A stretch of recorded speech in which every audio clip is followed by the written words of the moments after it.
Buenos días, mis queridos hermanos. Le ruego a nuestro Dios que nos envíe su Espíritu, que nos capacite para poder entender su verdad, su realidad, su perspectiva. Hoy os traigo para reflexionar un tema que probablemente muchos de nosotros no les estamos dando la importancia que realmente requiere, ¿verdad?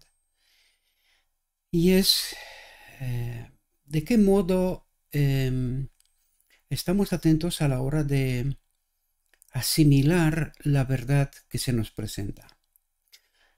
Necesitamos comprender que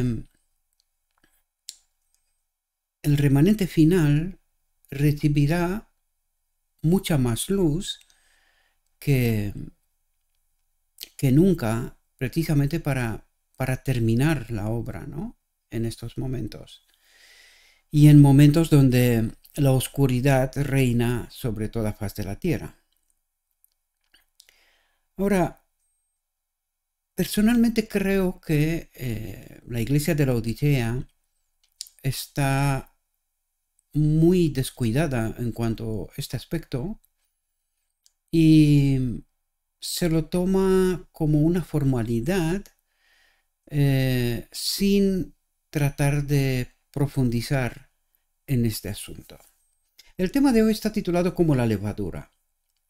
Y vamos a ver de qué modo debería de obrar la verdad, esta luz, y si hay alguna forma de poder detectar si nosotros estamos caminando con esta luz o no.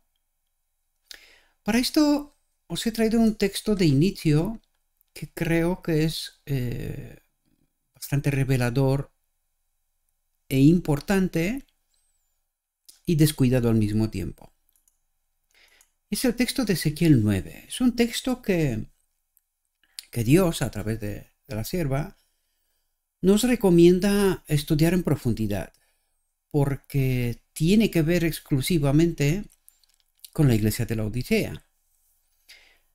Por lo tanto, vamos a ver si podemos traer algunas cosas de aquí, algunos detalles que tienen que ver con nosotros y con este momento, ¿verdad?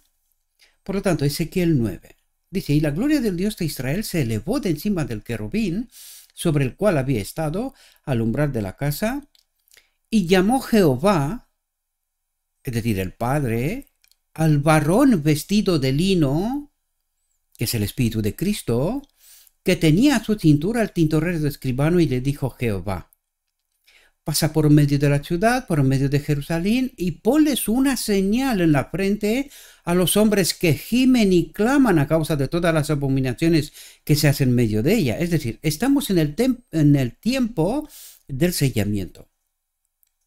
Escucho a muchos hermanos hablar del sellamiento. Sin embargo, creo que se nos escapan detalles. Porque ¿qué es el sellamiento? Un afianzamiento en la verdad. ¿Qué verdad? ¿Nos sirve la verdad contaminada? Son preguntas, mis amados, que creo que deberíamos de ponernos para poder identificar si estamos en la verdad, si caminamos en la luz, o a lo mejor, sin darnos cuenta, o dándonos cuenta también, no estamos caminando en la luz. No estamos lo suficientemente atentos, por lo tanto, ese afianzamiento en la verdad pura, sin contaminar, un claro escrito está, así dice Jehová, ¿verdad? Es lo que debería de asegurarnos este sellamiento que tiene como propósito hacernos aptos para poder acudir a la boda del Cordero, donde sabemos que recibiremos la naturaleza divina, es decir, Adán, la humanidad, será restaurada. Por lo tanto, ¿de quién es esta obra?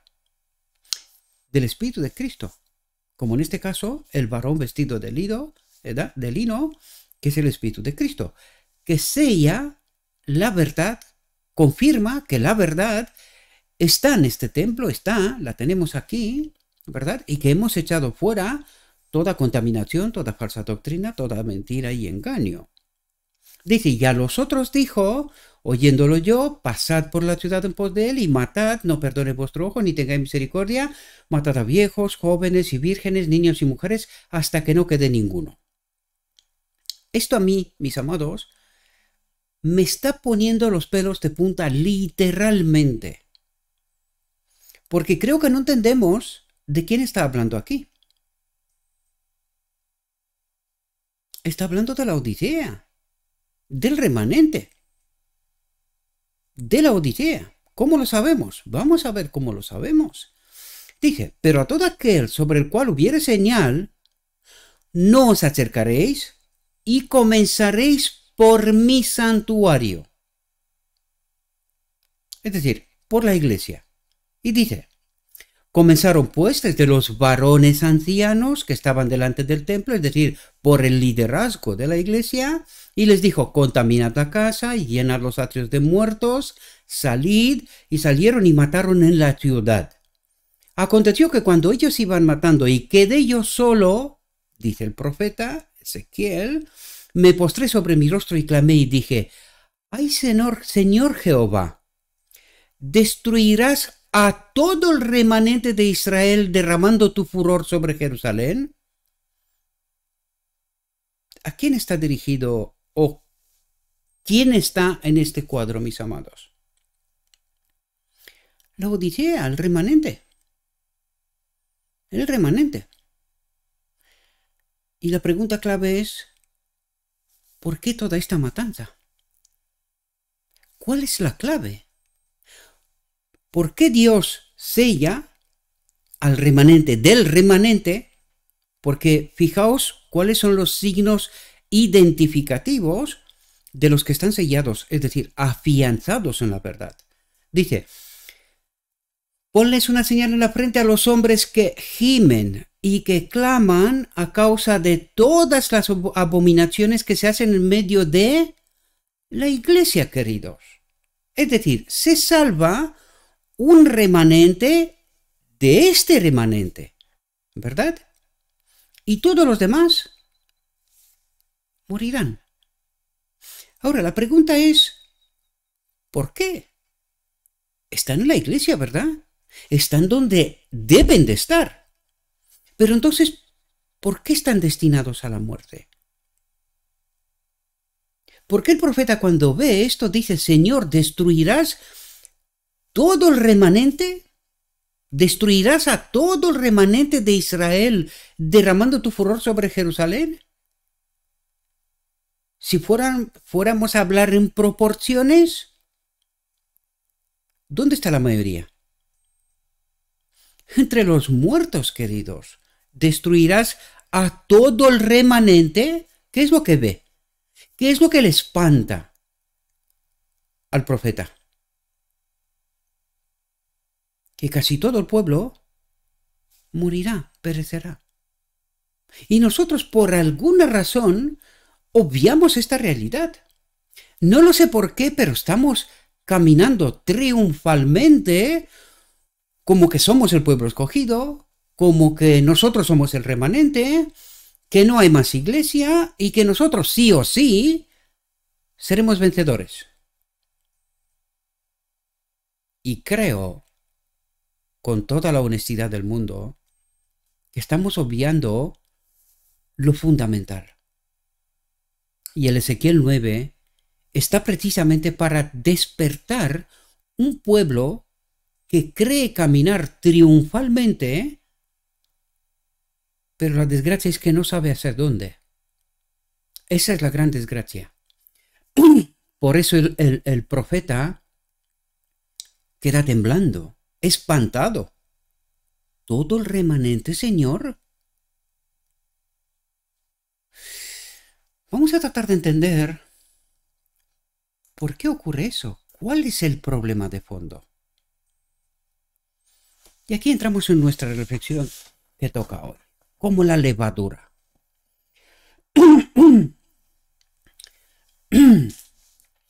Perdonad.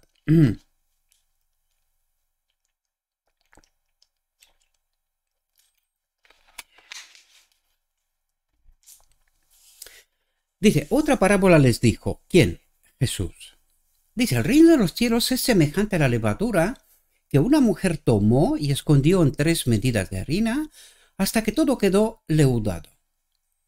Dice, la lección que debemos aprender aquí es que una profesión de fe y posesión de la verdad en el corazón son 2 cosas diferentes. Y esta es la clave del Ezequiel 9, mis amados. Porque nosotros vamos a la iglesia y caminamos triunfalmente creyendo estar en posesión de la verdad, pero que desgraciadamente creo que estamos descuidando si realmente estamos en posesión de la verdad o solo creemos estar en posesión de la verdad. Y es precisamente lo que el Señor Jesús trata de decirnos. Una profesión de fe y la posesión de la verdad en el corazón, es decir, en la mente, son 2 cosas diferentes. ¿Por qué? Pues porque unos están sellados, afianzados en la verdad pura sin contaminar, mientras que los demás están sellados para la muerte. Dice, el mero conocimiento de la verdad no es suficiente. Durante mucho tiempo y anoche en la reunión que tenemos con los hermanos que estamos en el grupo de Telegram, ¿verdad? Y que tenemos los viernes tarde, viernes noche, tenemos reunión en directo, ¿verdad? Hablando sobre temas de la verdad. Durante mucho tiempo me he hecho la pregunta, ¿cómo es posible que en este ministerio hemos presentado verdades sobre verdades sobre verdades? Impactantes, no fáciles de digerir, pero no por eso no significa que no sean la verdad. Mi gran pregunta es, ¿por qué se rechaza esa verdad? ¿Por qué no queremos asimilarla? ¿Por qué al menos, como les decía anoche a mis hermanos, por qué no tomamos este hilo de oro, esas verdades, y que de manera personal, individual, vayamos investigando para asegurarnos de que lo que estamos presentando aquí en este ministerio es verdad o no? ¿Y cómo es que, si estas verdades son verdad, cómo es que no se hace eco de estas verdades otros ministerios? ¿Cuál es el problema de fondo? ¿Podría ser que este sea el problema? ¿Que creemos estar en posesión de la verdad, pero que en el fondo no sea exactamente así? Dice, podemos tener un conocimiento de la verdad, pero el tenor de nuestros pensamientos puede no haber cambiado. Como les decía anoche a mis hermanos y hermanas, Dios sacó a Israel de Egipto. Pero ¿sabéis cuál era la desgracia? Que no salió el Egipto de ellos. Dios les sacó de Egipto, pero el Egipto no salió de ellos. Y puede ser que este sea nuestro gran problema.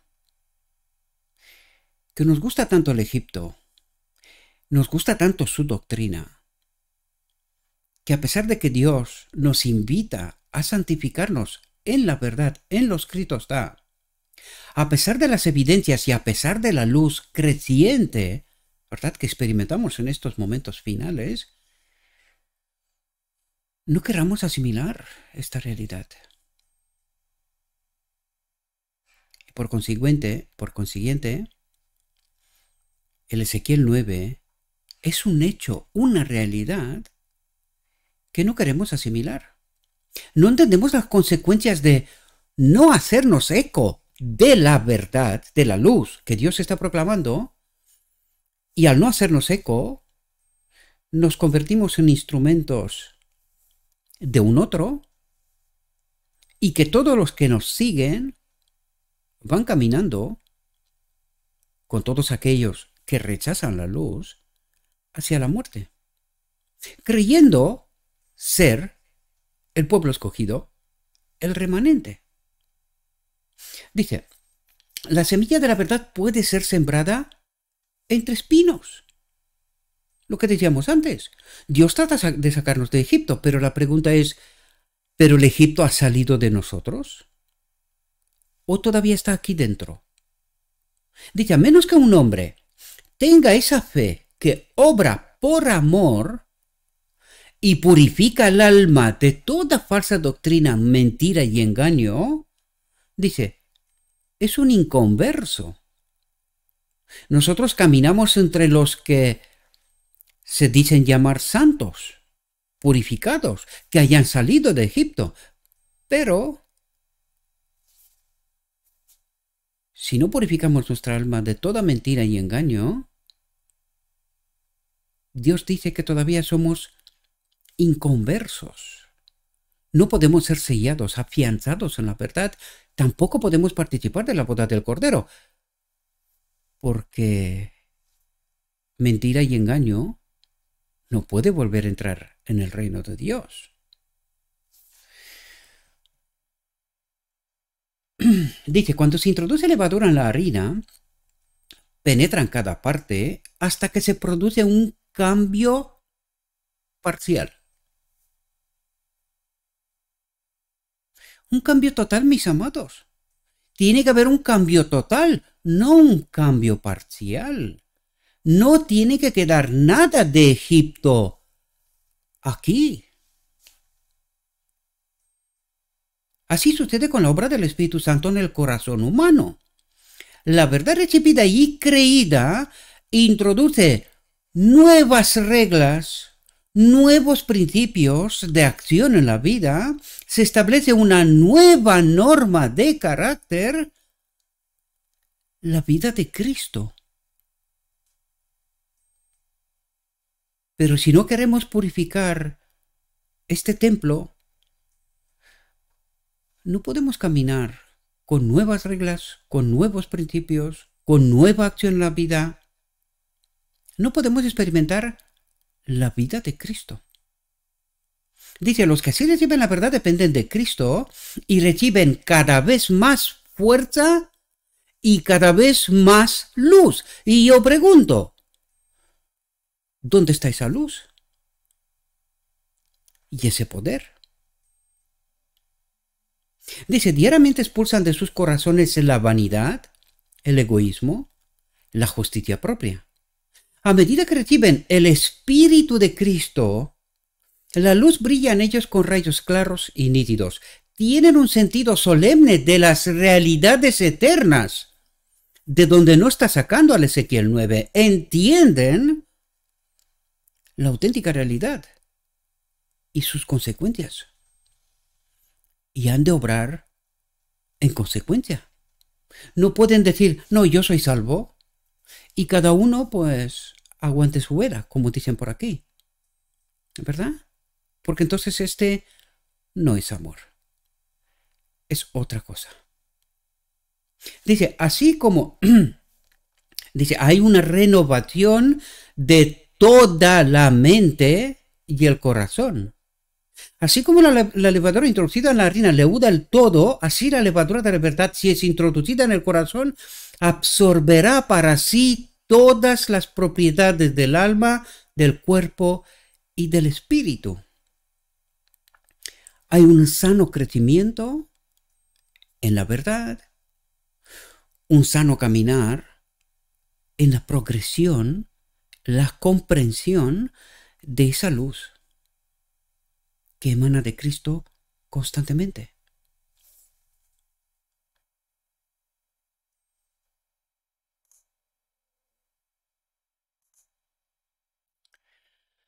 Dice, el Evangelio trata de las personas. El hombre tiene más valor a los ojos de Dios que el oro o la plata. Tiene más que perder o ganar de lo que incluso los ángeles pueden estimar. El Señor está llamando a cada alma individual. Inclina tu oído y ven a mí, oye, y vivirá tu alma, y haré contigo pacto eterno. las misericordias firmes de David, buscad al Señor mientras pueda ser hallado, invocadle mientras está cerca, deje limpio su camino y el hombre inicuo sus pensamientos, y vuelvas al Señor. Y Él tendrá misericordia de él y de nuestro Dios, porque Él perdonará abundantemente. Dice, la transformación del corazón significa un cambio completo de todo el hombre. El que no naciere de nuevo no puede ver el reino de Dios. Y eso es lo que nosotros necesitamos entender. No podemos estar sellados, afianzados en engaño y mentira. Esto es imposible. Es un engaño, diría yo.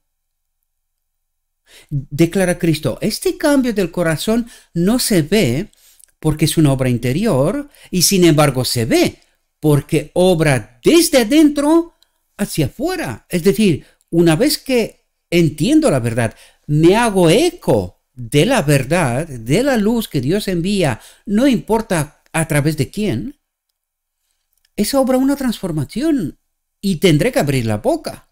Sí o sí, porque ese es el propósito. Hay un mensaje que dar al mundo. Hay que despertar a los que están dormidos. Dice, ¿ha obrado la levadura de la verdad en tu corazón? ¿Ha absorbido todo el corazón, es decir, toda la mente, todos los afectos con su poder santificador?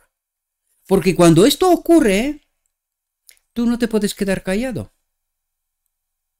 Si Cristo te acompaña, tienes que hablar. Y tienes que hablar la verdad pura sin contaminar, lo que trato de explicarnos hasta aquí, ¿verdad? Y si nos quedamos callados y no queremos hacernos eco de la luz, la verdad presente para este tiempo, ¿también nos acompaña el Espíritu de Cristo? ¿También esa levadura obra ese proceso transformador, ese cambio de naturaleza?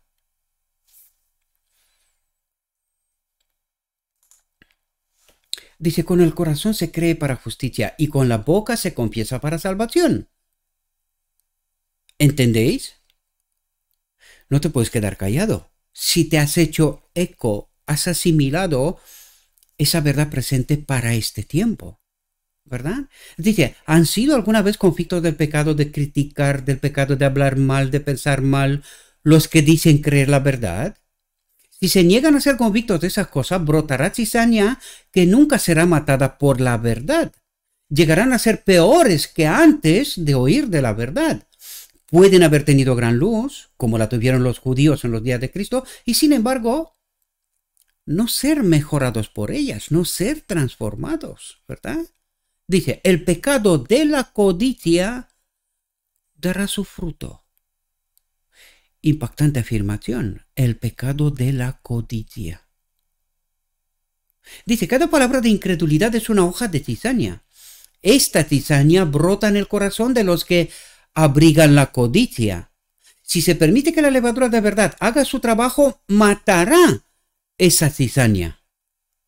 Y por eso me hago yo preguntas constantemente, Señor, ¿de verdad los otros ministerios no se hacen eco de tu luz, de tu verdad? ¿Por qué están callados? ¿Sería esa la razón? Dice, pero no basta con encubrir estos atributos, hay que verlos como raíces de amargura que brotan, por lo cual muchos serán contaminados. Muchos serán contaminados. Hay que convertir los pensamientos y las palabras. Dice, si el amor de Dios es apreciado, limpiará el templo del alma de toda contaminación. Dios quiere que todas nuestras facultades sean santificadas y consagradas a Él, pero nunca venceremos al maligno mientras conservemos nuestras ideas estrechas de lo que significa ser cristiano. La buena semilla no puede crecer entre espinos. Es decir, o tenemos el Espíritu de Cristo, o tenemos un otro espíritu, y el Espíritu de Cristo no puede caminar con nosotros, no nos acompaña. La buena semilla no puede crecer entre espinos. La obra a realizar por cada alma es separarse de los pecados acariciados. ¿Qué es lo que nos hace rechazar, marginalizar, ignorar la verdad que otros hermanos proclaman? Nosotros decimos haber salido de Babilonia, pero seguimos comportándonos como ella. No ha cambiado nada, ¿verdad? La misma experiencia del pueblo judío. Dios los saca de Egipto, pero el problema es que Egipto permanece en ellos. Desgraciadamente, ¿verdad?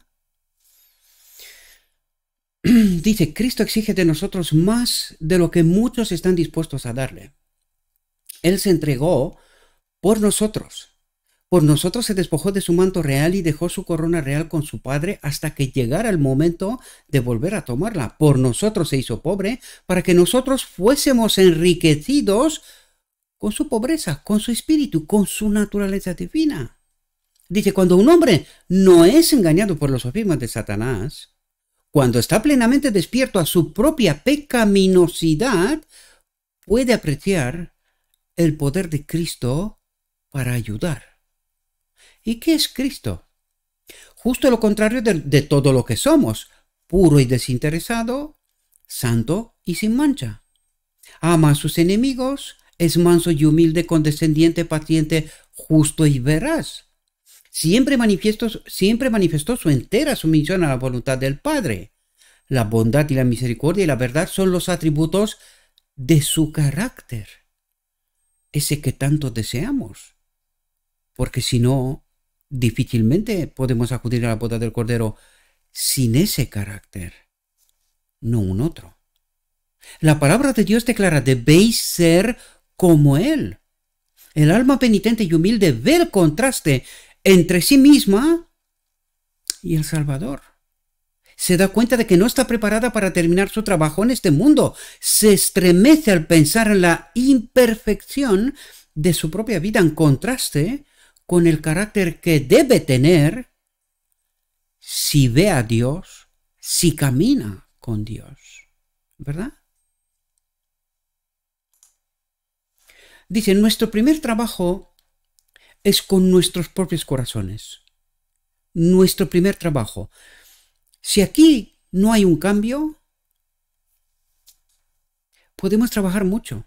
En tu nombre, Señor, hicimos aquello, lo otro. Y el Señor diría, Dios no quiera, no os conozco. ¿Quiénes sois? Dice, los verdaderos principios de reforma deben ser practicados. El corazón debe ser convertido y santificado, es decir, la mente debe ser convertida y santificada. De lo contrario, no tenemos conexión con Cristo, mis amados.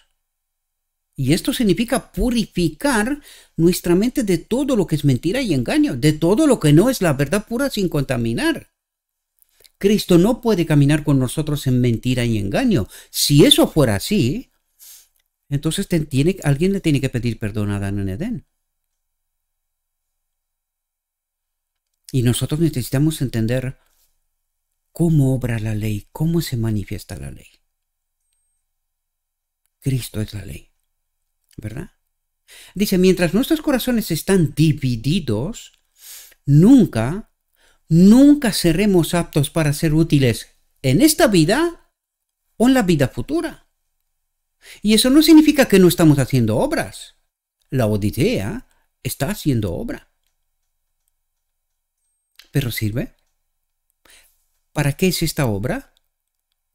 ¿Para la muerte?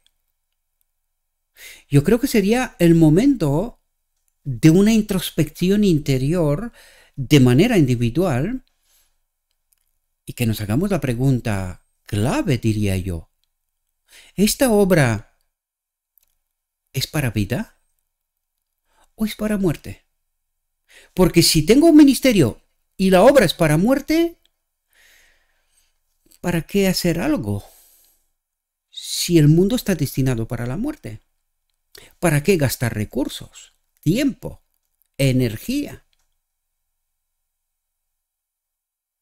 necesitamos contemplar con mucha atención Ezequiel 9, mis queridos. No vaya a ser que estemos engañados, creyendo caminar con Cristo y estar en posesión de la verdad. Dice, como seres inteligentes, necesitamos sentarnos y pensar si realmente estamos buscando primero el reino de Dios y su justicia, y esto implica sí o sí o sí caminar con la verdad pura sin contaminar. Si de verdad estamos buscando el reino de Dios y su justicia, no podemos aceptar bajo ningún concepto ninguna forma de contaminación, sobre todo la de la verdad. Porque necesitamos estar sellados, afianzados en la verdad pura, sin contaminar, mis amados, si queremos participar de la boda del Cordero. De otro modo, solo será un engaño más. Y el destino será como el de Ezequiel 9, desgraciadamente, para la muerte. Dice, lo mejor que podemos hacer es pensar sobria y francamente si deseamos hacer el esfuerzo necesario para obtener la esperanza cristiana y asegurar el cielo del cristiano. Si por la gracia de Cristo decidimos que sí, la siguiente pregunta es, ¿qué debo eliminar de mi vida para no tropezar yo primero y no hacer tropezar a ninguno de mis hermanos o hermanas? Debo de estar muy seguro, sobre todo si me declaro ser mensajero de Dios para este momento. Si tengo un ministerio que se supone que es para salvación, no vaya a ser que yo crea que es para salvación, pero que Dios no lo ve exactamente así. Deberíamos de asegurarnos. Dice, de cierto os digo, declaró Cristo, el que cree en mí tiene vida eterna. Y este creer no es solo una declaración. Es mucho más, mis amados. Implica la santificación en toda la verdad. Porque esto a su vez trae el poder del Espíritu. Tiene vida eterna. El otro consolador, que ha de estar con nosotros para siempre. ¿Verdad? Dice, yo soy el pan de vida, el que a mí viene nunca tendrá hambre, y el que en mí cree no tendrá sed jamás. El pan de vida que ha de ser comido por cada individuo es la palabra de Dios. Está representada por la levadura en la comida y debe ser introducida en la vida interior. Estudiada y obedecida, obra en el corazón, subyugando todo atributo impío. Y es así como dejamos de marginalizar, echar a un lado a uno o a otro en el nombre del amor. ¿Verdad? Como decíamos antes, creemos haber salido de Babilonia, pero nos comportamos como si Babilonia todavía está aquí. ¿Verdad? El amor hacia la verdad, hacia nuestro hermano, no se le ve y no se le encuentra por ninguna parte. ¿Verdad? Dice, el Espíritu Santo viene a convencer de pecado y la fe que ha surgido en el corazón obra por amor a Cristo, conformando cada tendón y músculo espiritual a Él. Entonces Dios puede usarnos para hacer su voluntad. Entonces Dios puede usarnos. Hasta entonces, no nos usa Dios. Este templo vacío no se queda nunca, por si no os habéis dado cuenta hasta ahora. ¿Verdad? Dice, entonces Dios puede usarnos para hacer su voluntad. El poder que se nos ha dado obra desde dentro hacia afuera, llevándonos a comunicar a otros la verdad que nos ha sido comunicada. ¿Por quién? Por aquellos que no queremos escucharlos. no queremos verlos ni en pintura. Siempre ha pasado a lo largo de la historia.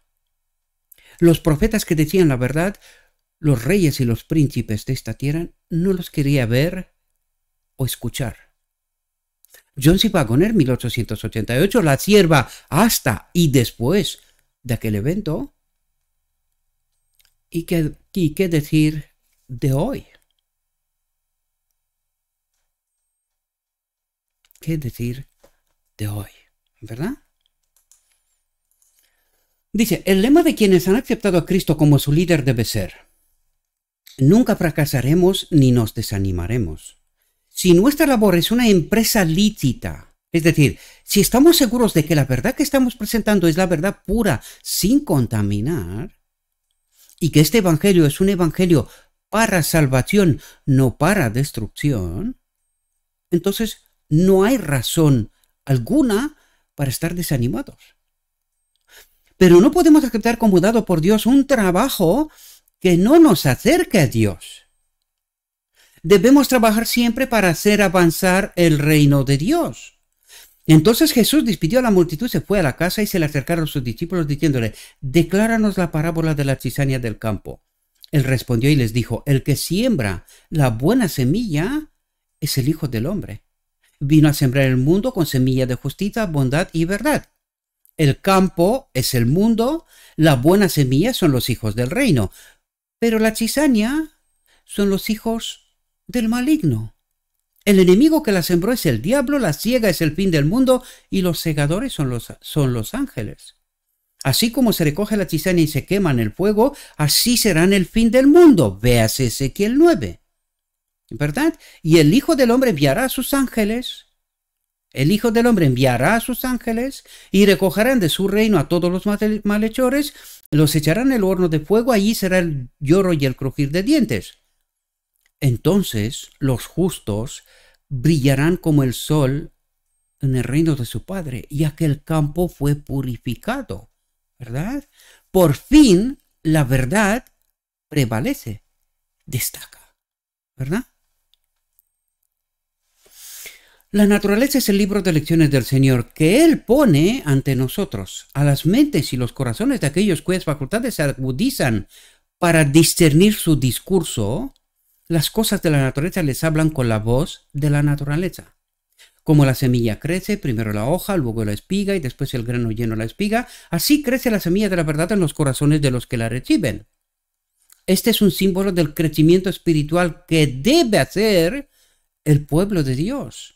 El avance personal se realiza al ser el cristiano partícipe de la naturaleza divina de Cristo. Hemos de nacer de nuevo, no de simiente corruptible, sino de incorruptible, no de una verdad que es contaminada y que no salva. Eso trata de decir, sino de incorruptible, de la naturaleza de Cristo, de la verdad pura, sin contaminar, acompañada esa verdad por el Espíritu, que vive y permanece para siempre. En el desierto el Señor enseñó a su pueblo una importante lección de fe, confianza y obediencia. Israel oyó la palabra: avanzad. Y esta es la palabra que tiene que escuchar el remanente del remanente. Avanzad, queridos hermanos. Porque el mal está por doquier.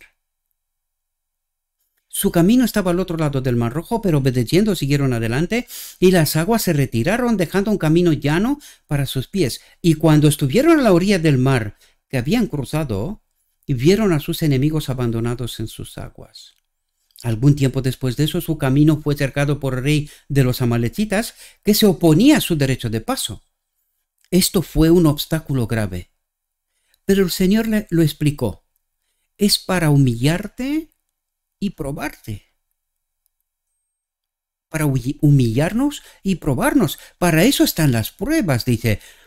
Para hacerte bien en tu final. En el final de la historia. Que tienes que ser como oro probado en el fuego. ¿Verdad? Para eso están todas esas pruebas previa a ese momento. Y esta es la invitación, mis amados. asegurarnos de que estamos de verdad caminando en la verdad con Cristo. No vaya a ser que creamos estar en el remanente, obviando el Ezequiel 9, que está exclusivamente dedicado al remanente, al Israel final. Y no vaya a ser que seamos sellados para la muerte. Dios no quiera. Dijo mi guía, todavía hay mucha luz que debe brillar de la ley de Dios y del Evangelio de la justicia. Este mensaje entendido en su verdadero carácter y proclamado en el Espíritu crecerá hasta alcanzar una importancia tan grande como apenas soñáis y iluminará la tierra con su gloria. Aquí se termina nuestra reflexión, mis queridos hermanos. Os invito a una introspección individual. Asegurémonos que en verdad estamos caminando con Cristo. No vaya a ser que estemos de nuevo, como en Edén, engañados. Le ruego a nuestro Dios que nos envíe su Espíritu, que nos capacite, que podamos tomar las mejores decisiones y que escojamos que la ley, Cristo, sea nuestra justicia. Os deseo, mis queridos hermanos, que tengáis un próspero día. En todo lo que os he dicho, os lo he dicho en nombre de Cristo Jesús.